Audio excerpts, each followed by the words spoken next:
Oi, tudo bem com você? Eu sou a Renata, seja bem-vindo ao 15 Dias para Ler e hoje eu converso com você sobre o divertidíssimo Anarquistas, Graças a Deus, da Zélia Gattai. Esse aqui é o livro de estreia da Zélia e nasceu de uma sugestão do marido dela, o famoso Jorge Amado, quando ela havia escrito alguns contos. Ele achou aqueles contos ali um tanto sem graça, mas gostou de ver ali muito do passado da esposa e sugeriu a ela que deixasse a ficção de lado e escrevesse um livro de memórias. Assim ela fez e temos aqui este tesouro. Eu gosto muito de biografia, mas eu tendo a preferir mais os livros de memória por uma questão simples, a questão emocional mesmo. A biografia tem, por princípio, um distanciamento pessoal. Geralmente, quem está escrevendo não é alguém do convívio ou da família do seu biografado. E no caso de livro de memórias, é a própria pessoa que viveu que coloca no papel as suas lembranças e os seus sentimentos. A leitura de Anarquistas, Graças a Deus, me proporcionou tudo aquilo que eu busco em um livro desses, né? A contação de causas familiares, o testemunho histórico, as fofocas, aquela fofoca mais inocente, que não compromete a honra ou a vida de ninguém, as festas, os bailes, a apresentação de costumes e também a vida íntima ali, o cotidiano familiar de quem escreve. Durante essa leitura eu ri, eu me emocionei, eu torci para que alguns fatos mais tristes se mostrassem, na verdade, verdadeiros enganos. Torci por várias pessoas, por várias situações, enfim, eu aproveitei cada página dessa leitura. Por mais que a memória possa ser seletiva eventualmente, eu ainda prefiro ler alguém falando sobre a própria vida, sobre a própria trajetória. Mais do que ser um título engraçadinho, Anarquistas, Graças a Deus, é uma forma bem completa de se referir à família da Zélia, uma forma bem verdadeira também. A família do pai da Zélia realmente era anarquista e eles saíram da Itália aqui para o Brasil com o intuito de trabalhar aqui numa colônia, a Colônia Cecília, que seria o embrião de uma comunidade anarquista. E a família da mãe dela, ao contrário, veio para o Brasil só em busca de melhores condições de vida mesmo. E a família da mãe era católica.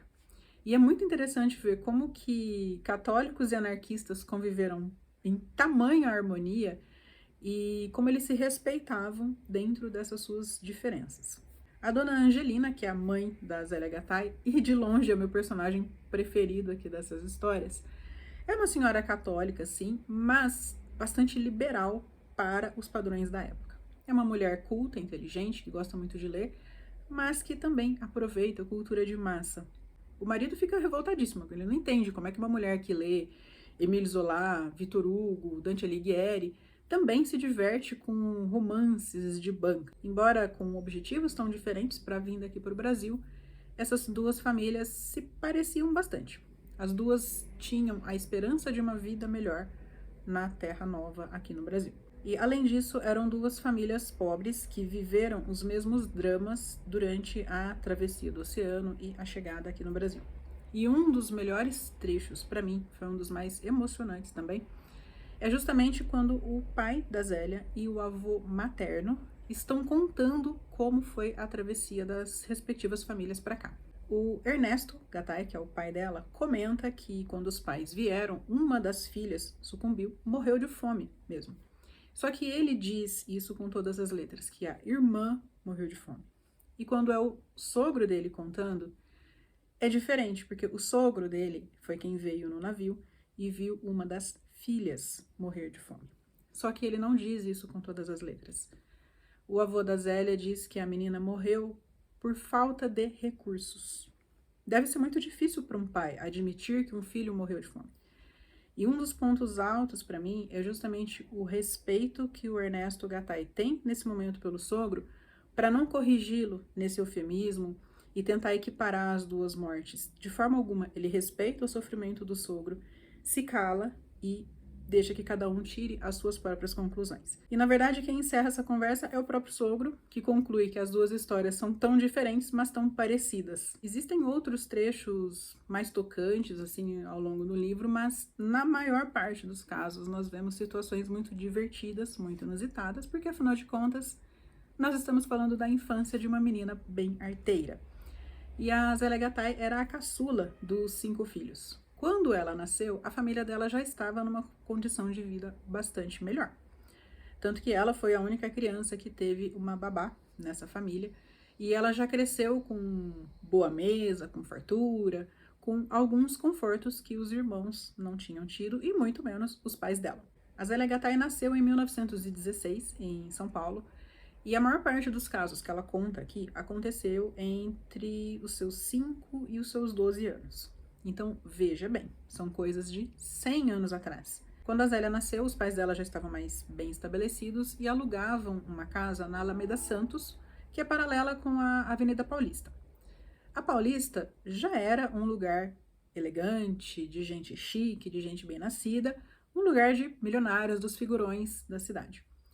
E a Alameda Santos era o lugar onde moravam as pessoas que serviam essas pessoas mais abastadas. Essa casa da Zélia ficava na esquina da Alameda Santos com a Consolação, e nessas adjacências da Avenida Paulista é que passavam as carroças que ofereciam produtos, serviços e até o cortejo fúnebre, porque afinal de contas, imagina que horror passar o leiteiro na frente da casa dos milionários da cidade, né? Passavam nas ruas em volta para não atrapalhar o sossego. E essas passagens do cortejo fúnebre eram uma atração para a vizinhança, porque pensa, não tinha muito o que fazer, né? Então, quando eles sabiam que tinha morrido alguém muito importante, a vizinhança inteira ficava de olho na janela ali, preparadíssima para ver passar o cortejo fúnebre e ver quantas pessoas tinha, se as pessoas estavam bem arrumadas, se não estavam, quem era o morto mais popular, né, que atrairia mais pessoas no seu cortejo. Enfim, é uma diversão bastante mórbida, mas era o que tinha para fazer na época, né, gente? Cuidar da vida alheia, observar as janelas. Para o pai da Zélia, era muito conveniente morar tão próximo das pessoas endinheiradas, porque ele era mecânico de automóveis. Pense, 100 anos atrás, quem é que tinha carro, né? Só gente muito rica e ele, que acabou dando um golpe de sorte e conseguiu arrematar de um figurão meio desesperado, que não sabia muito bem o que fazer com o carro. Mas ele era uma exceção, via de regra, quem tinha carro era gente muito rica. E o seu Ernesto, então, teve a ideia de morar e ter uma oficina no mesmo imóvel. Então, a casa da Zélia também era a oficina do Sr. Gattai. Não bastasse ser apaixonado pelo carro e ser mecânico, o seu Gattai também era uma pessoa bastante aventureira. Ele foi piloto de automóveis, piloto de corrida, e foi pioneiro em algumas andanças. Um percurso que hoje parece tão perto, tão rápido, que é ir de São Paulo a Santos, naquela época ainda era algo impensável de automóvel. Impensável para todo mundo, menos para o Sr. Gattai. Ele, na companhia de alguns outros amigos, decidiu que iria chegar até Santos de carro. Tinha estrada? Claro que não. Eles foram abrindo a estrada e em alguns trechos que eles não conseguiram vencer as árvores, eles simplesmente cataram o carro, levaram no ombro e desceram aquele trecho com o carro. Eu acho impensável hoje em dia alguém carregar o carro, mas enfim, eis aí o pioneirismo do Sr. Ernesto Gattai. Então veja, um trecho hoje que nós fazemos em 1 hora, eles levaram dias para ir e outros dias para voltar, porque afinal de contas eles tiveram que subir com o carro. Para a mãe da Zélia, essa casa podia até parecer um exagero, porque era um lugar realmente muito grande, mas por outro lado havia um quintal imenso. E a dona Angelina Gattai era uma apaixonada por animais. Então ela podia ali ter os animais que ela quisesse ou pudesse. E ela era meio sem limites. Ela não se limitava ali a criar cachorro, gato, né? Ela foi além. Um dos animais de estimação da Zélia foi um bode. Imagina ter um bode de estimação. Claro que esse bode aprontou com todos os quintais ali da vizinhança e eu gargalhei lendo as aventuras da dona Angelina em favor dos seus bichos, mas principalmente em favor desse bode. Eu fiquei muito apaixonada pela mãe da Zélia desde o início do livro, porque ela é de uma humanidade ímpar. Só que ela era muito bondosa e às vezes a bondade dela podia ter uns resultados assim um tanto inesperados. Uma das melhores histórias da dona Angelina aqui, que também me deixou a princípio rindo, mas depois um pouco apreensiva, foi o dia em que ela resolveu ajudar um homem que estava em situação de rua. Um homem estava muito sujo, muito mal cuidado, e colocou esse homem dentro de casa com a ajuda de uma empregada. Deu banho nele, deu alimento para ele, né, deu uma refeição. E quando elas acharam que finalmente esse homem iria embora, ela disse: não, imagina, não posso colocar esse homem na rua. tá chovendo ou tá frio, era uma coisa assim, mas tinha alguma coisa com o clima da cidade na época, ela não ia colocar o homem para dormir fora de casa, mas também não podia deixá-lo ali dentro junto com os filhos e o marido também não ia gostar um pouco dessa excentricidade. O que ela fez? Botou o homem na oficina para dormir, não num carro qualquer, mas numa limusine que estava lá para conserto. Esse é só um dos muitos exemplos de bondade que a dona Angelina tem ao longo do livro, mas é que esse foi o mais insólito, né? Foi mais diferente. O seu Ernesto e a dona Angelina tiveram 5 filhos, 2 rapazes e 3 moças, dos quais a Zélia é a caçula. Só que é interessante observar que os 2 rapazes quase não aparecem nesse livro. E não é que a família fosse desunida ou que eles fossem desgarrados. É uma família que só reflete bem o costume da época. Era muito vigente, ainda muito forte, aquele pensamento de que lugar de moça direita era dentro de casa. Já dos rapazes, isso não era exigido. Então, em vários momentos aqui, a Zélia fala: o Tito não estava em casa porque depois do jantar ele sumia, a gente não sabe o que ele ia fazer. Ou ela fala do outro irmão, cujo nome eu acabei me esquecendo agora, e diz também que ele estava fora da casa ou que ele estava ausente. Em algumas outras cenas em que eles aparecem, fica claro que eles tinham uma boa convivência familiar e a ausência deles, na verdade, se dava justamente porque eles estavam simplesmente exercendo a liberdade que eles tinham como rapazes. A dona Angelina corresponde em muitos pontos àquela imagem mais popular que nós temos da matrona italiana, aquela mãe zelosa com os filhos, que traz as crianças sempre debaixo do seu olho, mas que também é muito amorosa. E é muito bonito ver como é que ela se divertia com os filhos. Já disse que a família da Zélia estava com uma situação melhor, mas isso não significava dinheiro à vontade. Então, dentro do orçamento que ela tinha, ela conseguia promover diversão ali com os filhos e visitar parentes. E visitar parentes era um programão, porque ainda uma outra coisa que hoje em dia parece tão simples, que é ir, por exemplo, de São Paulo até o ABC Paulista, era uma viagem naquela época. E além de divertir os próprios filhos, ela tentava também agradar outras pessoas que estavam em torno dela. É muito importante ler esse livro pensando em como era a cabeça da época. A empregada da família tem uma importância muito grande ali para Zélia, tanto que era para ela ser a babá da Zélia, mas ela continua na casa até com a Zélia grande, porque, obviamente, o tratamento que se dava ao empregado doméstico naquela época é muito diferente do que se dá hoje, né? Felizmente isso mudou, mas para os padrões daquela época, a dona Angelina era muito maternal com a empregada, com a Maria Negra. E é interessante observar que ela incluía a Maria Negra nos passeios da família, tentava proporcionar para a empregada o mesmo tipo de diversão que ela proporcionava para a filha. Mas é claro que isso não significava que a empregada ficasse livre de trabalho. Por isso eu disse que é importante pensar em como era a cabeça da época. Para os padrões vigentes, Dona Angelina era uma mãe. Tanto que no momento em que a Maria Negra mais precisou de ajuda, ela foi a primeira a providenciar tudo que ela precisou nesse momento.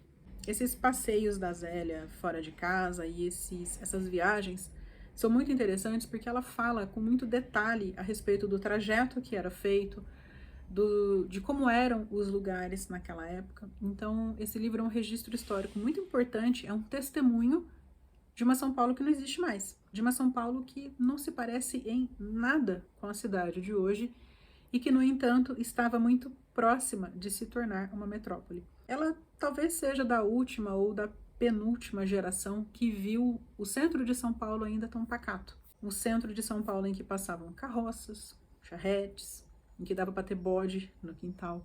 Nós estamos falando aqui de uma Avenida Paulista ainda com imóveis horizontais, né? Havia os casarões, mas ainda não tinha prédio. Imagine só São Paulo sem prédio. Hoje, pra gente, isso parece inimaginável. Mas era a realidade dela. E não faz tanto tempo assim. 100 anos numa perspectiva histórica é até que pouco tempo. Mas dá para acontecer muita coisa. E além das transformações arquitetônicas, urbanísticas, nós também vemos as transformações sociais e de costumes. A Zélia, desde pequena, ouvia falar de anarquismo e para ela aquilo era uma coisa natural. E isso incluía aí algumas reuniões em que as pessoas palestravam sobre os seus ideais políticos, ideais sociais. Claro que ela era criança, ela escutava aquilo, entrava por um ouvido, saía pelo outro, Para ela, o que interessava mais era encontrar outras crianças para poder fazer bagunça ali, ficar correndo também no meio da reunião. Mas, de todo modo, ela absorvia parte do que ela ouvia. E na primeira vez em que alguém se refere à anarquia como sinônimo de bagunça, de falta de ordem, ela fica horrorizada. E aí ela vai contar para a mãe: olha, falaram isso, não sei o quê, e a mãe dela ri e se diverte contando que, na verdade, a maior parte das pessoas não tem ideia do que seja anarquismo. Talvez esse seja um dos primeiros momentos em que a Zélia percebeu que a família dela, embora tivesse costumes muito parecidos com os de outras famílias, tinha princípios bem diferentes das demais. Esse anarquismo, em alguns momentos, trouxe, sim, alguns problemas para a família. Talvez o principal deles tenha sido durante a instalação aí do Estado Novo, né? Em que esses pensamentos políticos diversos do que eram o vigente eram considerados praticamente uma declaração de inimizade. Mas, na maior parte das vezes, essa convicção política do seu Ernesto rende histórias mais divertidas. E, em um outro momento, ilustra também o que eu já disse sobre essa família ser muito parecida com as demais quanto aos costumes. Em um dos carnavais, uma das irmãs mais velhas da Zélia pergunta ao pai por que é que ele não deixava as filhas se divertirem no carnaval. Já que ele era anarquista e tão favorável à emancipação feminina, por que é que ele segurava tanto as filhas? E aí ele diz que, veja bem, ele é anarquista, mas os outros homens não são. E as moças podem cair nas graças desses rapazes que não estão interessados em respeitá-las. Enfim, aí vem aquele desfiadeiro típico de pai conservador. E o título deste trecho é Anarquista, mas não tropo, ou seja, anarquista, mas não muito. Por falar em títulos de trecho, eu quero mostrar para vocês como é que esse livro é dividido, porque ele é muito fácil de ler. Olha, são pequenas historietas que foram sendo acrescentadas uma em sequência da outra. Tem sempre um título e o caos, o título e o caos. E, no meu caso, muitas anotações também. Eu escrevi bastante durante essa leitura. Eu me diverti muito com esse livro. De modo geral, ele está em ordem cronológica, mas não é uma ordem cronológica tão estrita. Às vezes ele vai e volta no tempo, e algumas histórias mais ao final do livro fazem mais sentido se nós já conhecemos as do começo. Mas, depois de terminada a leitura, esse é aquele tipo de livro que a gente consegue abrir aleatoriamente, ler um trecho, se divertir e guardar. Aliás, digo que tenho feito isso. Eu terminei de ler esse livro já faz um mês, um pouco mais de um mês. E no dia em que eu fui escrever a resenha para ele no Instagram, eu aproveitei para dar uma lidinha em alguns trechos. Deixei o livro quieto aqui na mesinha de cabeceira. No outro dia, fui guardar o livro, peguei, li mais uns trechinhos, guardei. E adivinha o que eu estava fazendo antes de gravar esse vídeo? Estava lendo mais alguns pedacinhos aleatoriamente. Ele tem essa vantagem, pode ser lido de forma contínua ou de forma mais avulsa. E para quem gosta de livros com fotografias, ele tem várias. Tem aqui as crianças reunidas. Em quase todas as fotos, tem carro ou pedaço de carro. No caso aqui, eles estão segurando uma câmara de ar. Eu vou mostrar mais uma página aqui. A maior parte das fotos é isso, gente. É carro e gente em volta de carro. Eles nem imaginariam, né, o que é que viria a ser São Paulo e essa relação insana que a cidade tem com o trânsito e com o automóvel. E por falar em automóvel, eu quero ler um pequeno trecho desse livro que mostra bem o tom irônico e a linguagem mais gostosa desse livro e também a própria posição da Zélia, né, já adulta, vendo São Paulo tão crescida, se lembrando de como era a chegada do automóvel na cidade. Olha só, o título é Os automóveis invadem a cidade. Naqueles tempos, a vida em São Paulo era tranquila. Poderia ser ainda mais, não fosse a invasão, cada vez maior, dos automóveis importados, circulando pelas ruas da cidade. Tem uma pequena descrição de como eram os automóveis e o texto segue. Estridentes fonfons de buzinas, assustando os distraídos, abriam passagens para alguns deslumbrados motoristas que, em suas desabaladas carreiras, infringiam as regras de trânsito, muitas vezes chegando ao abuso de alcançar mais de 20 km por hora, velocidade permitida somente nas estradas. Veja que ousadia você transitar a 20 km por hora dentro da cidade. E esse livro é todo escrito assim, nesse tom gostoso, mais de conversa, de roda de parente mesmo, contando caso de família. O pós-fácio desse livro é assinado pela Lilian Schwartz, que cita um trecho de um historiador, Kate Thomas, e ele diz o seguinte: aqueles que estudam o passado acabam se deparando com duas conclusões contraditórias. A primeira é que o passado era muito diferente do presente. A segunda é que ele era muito parecido.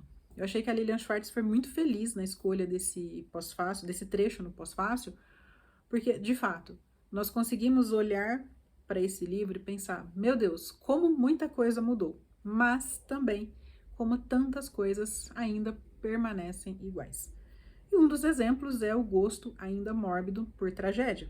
Lembra que eu disse que uma das diversões das famílias era observar os cortejos fúnebres. E hoje em dia as pessoas ainda têm esse fascínio, né, de ver a morte como entretenimento. Fora esse, existem alguns outros exemplos, como chamar de turco qualquer pessoa que tenha língua árabe, né, como sua própria, ou de chamar de judeu as pessoas de origem russa, etc. Existem muitos costumes ainda muito repetidos. Eu acho que eu não preciso dizer, né, o quanto eu gostei desse livro, e eu gostaria de acrescentar uma observação que eu fiz nos últimos tempos. Eu não conheço ninguém ainda que tenha lido este livro e que não tenha gostado. Ele é praticamente uma unanimidade. Então, se você ainda não leu Anarquistas, graças a Deus, te convido a ler. Vale muito a pena. É um livro muito gostoso, muito divertido e também muito informativo. Nós aprendemos bastante aqui, não só sobre cultura italiana, não só sobre a história do país, mas também sobre princípios de vida e lições que a pequena Zélia foi aprendendo e que nos transmite aqui também.